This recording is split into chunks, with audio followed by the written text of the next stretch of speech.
है ये कति मूल नाश होगा इसका, देख लेना कुछ दिनों। और जो ये बकवास हमने कोठी बनाई, बंगले बनाने में सारा जीवन बर्बाद कर दिया रिश्वत ले लेकर, अपने आत्माओं जब जजों तक के ऊपर उंगली उठ रही है कि ये रिश्वत लेकर के अन्याय करते हैं, तो अंतालिया कति मानवता का नाश हो चुका है। राजनेताओं का देख लो, मंत्री और मुख्यमंत्री इन बड़े बड़े सेंटर के मंत्रियों के ऊपर वो जेलों में पड़े हैं। झूठे सच्चे तो समय आने पर पता लगेगा। तो यदि ये सच है तो क्या जीवन है जीव का? कहाँ जाए गरीब जनता जब हमारे रक्षक ही भक्षक बन बैठे? तो ये अज्ञानता के कारण है। ये नहीं है कि और बाकी सारे ठीक से, जिसका वहाँ बैठ कर दाव लगेगा कोई नहीं बख्शे। कोई का मतलब है कि अधिकतर हो चुके हैं, बहुतायत हो चुकी है ऐसे हमारे, लेकिन मिथ्या नहीं होते। ऐसी बात नहीं होती कि सभी बुरे नहीं होते, अच्छी आत्माएं हैं, उनकी कोई बसाती नहीं। गांव गांव में अच्छी आत्माएं हैं जो वहाँ पर भी पंचायतों में विशेष न्याय प्राप्त नहीं हो रहा। अच्छी आत्मा वहाँ भी रोती है कि अब क्या करें, सब जगह बात बिगड़ चुकी है। तो अब ऐसी स्थिति आवेगी कि प्रभुता की भूख खत्म होगी। समय लगेगा, थोड़ा सा होगा इस ज्ञान से ही, और बहुत ज़्यादा समय भी नहीं लगेगा, बहुत शीघ्र होगा, क्योंकि ये प्रचार बहुत अच्छी तरह हो रहा है। अपने आत्मा इस अच्छे मार्ग में है। एक ये दास है जो सत्य बता रहा है। इस दास को छोड़कर जितने भी संत हैं या पंथ हैं वो अध्यात्म मार्ग से परिचित नहीं, उनके पास ये सत्य साधना नहीं, तत्व ज्ञान नहीं। अब जैसे पुण्यात्मा कितना ही अच्छा हॉस्पिटल हो और कितना ही नेक डॉक्टर बैठा हो बोलन में चालन में, लेकिन उसके पास ट्रीटमेंट उस रोग का है नहीं, तो खाक है वो हॉस्पिटल, और खा क्या है वो डॉक्टर। फिर कितना अच्छा हो, कितना अच्छा बोलता हो, उसने क्या करेंगे हम?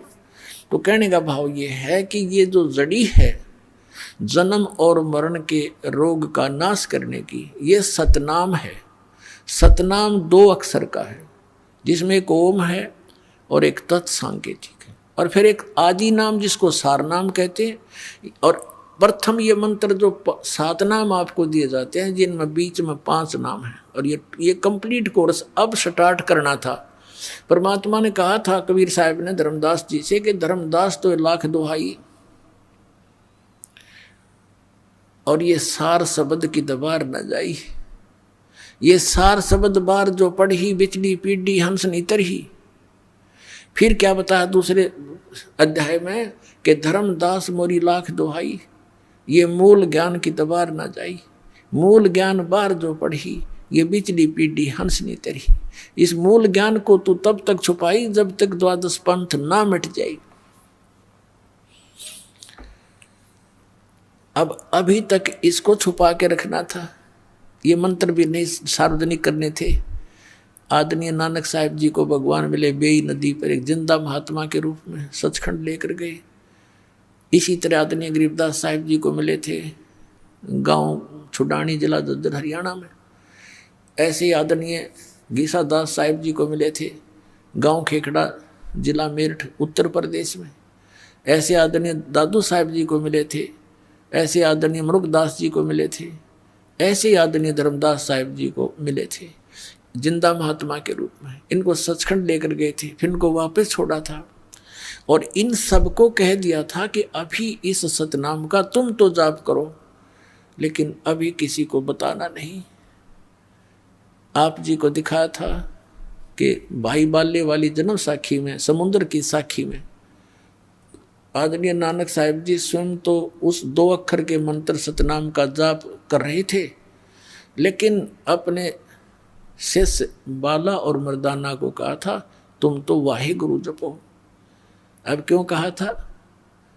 क्योंकि आदेश था परमात्मा का कि ये पुण्यात्मा है। जैसे उन महापुरुषों ने 5 नाम स्टार्ट किए थे नानक साहिब जी ने, फिर आगे चलकर प्रत्येक धर्म के लोग जो अपने सोच से उनको छोड़ देते हैं, क्योंकि ये 500 नाम इन हमारे कमलों के अंदर प्रधान विराजमान हैं। जैसे मूल कमल में गणेश जी, और जैसे स्वाद चक्र में सावित्री ब्रह्मा जी, नाभि कमल में विष्णु और लक्ष्मी जी, हृदय कमल में शिव और पार्वती जी, कंठ कमल में दुर्गा जी, ऐसे ये 5 नाम हैं।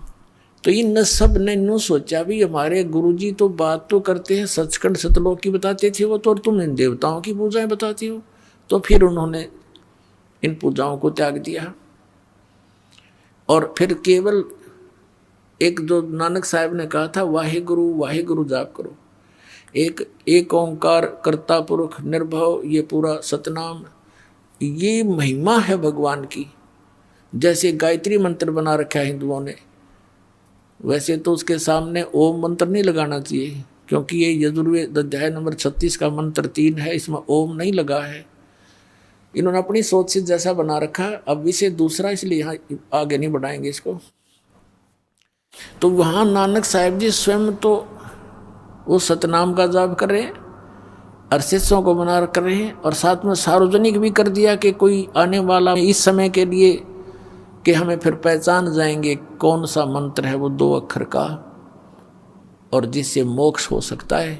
और उस समय क्यों किस कारण से ये नहीं दिया गया सिख समाज में, और अब ये दास बताएगा वो सब कारण, सब रीज़न, क्योंकि इस दास को परमात्मा ने भेजा ही इस उद्देश्य से है कि इस समय में सबको वो ज्ञान गूढ़ बताऊं जो परमात्मा के बच्चों ने, उन महापुरुषों ने अभी तक छुपा कर अपने घर में दबा जरूर दिया, अपने अमृतवाणी में छुपा लिख रखा सबने।